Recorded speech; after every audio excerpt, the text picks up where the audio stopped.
Bat പോയി എന്നായ നമ്മുടെ അച്ഛൻ്റെ വീടില്ലേ തലക്കൊട്ടുകാര പള്ളി അവിടുന്ന് പെരുന്നാളായിരുന്നു ഊട്ടുപെരുന്നാള്. അതിനു വേണ്ടി നേർച്ച ചോറൊക്കെ കിട്ടി ഗായ്സ്. അപ്പൊ എല്ലാവർക്കും പോവാൻ പറ്റി. ഞാൻ ഫുള്ള് ചോറ് തിന്നു.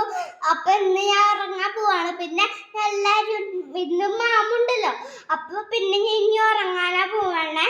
അപ്പൊ ഞങ്ങള് പോയിട്ട് പിന്നെ അവസാനത്തെപ്പോ എൻ്റെ അമ്മ പറഞ്ഞത് മണലിൽ പോകണമെന്ന്. അത് സാരില്ല. എന്നിട്ട് ഞങ്ങള് പിന്നെയും ഇങ്ങിട്ട് മണലിലേക്ക് പോവാണ്ട് തിരിച്ചിങ്ങിട്ട് വന്നു. പിന്നെ ഐസ്ക്രീം ഒക്കെ തിന്നു ഗായ്സ്. അപ്പൊ എന്നിട്ട് ഞാനൊക്കെ ഐസ്ക്രീം തിന്നു ഗായ്സ്. എന്നിട്ടാണ് ഞങ്ങള് ഇങ്ങിട്ട് വന്നോക്കണേ. അപ്പൊ ഇതാണ് എന്റെ ഡ്രസ്സ്. ഓക്കെ, ഈ ഡ്രസ്സാണ് ഞാൻ ഇട്ടിട്ട് പോയെ. അപ്പൊ എല്ലാവർക്കും എന്റെ ഡ്രസ്സ് ഇഷ്ടപ്പെട്ടോ? അപ്പൊ ഇത്രയ്ക്ക് എനിക്കറിയാൻ കേട്ടോളൂ.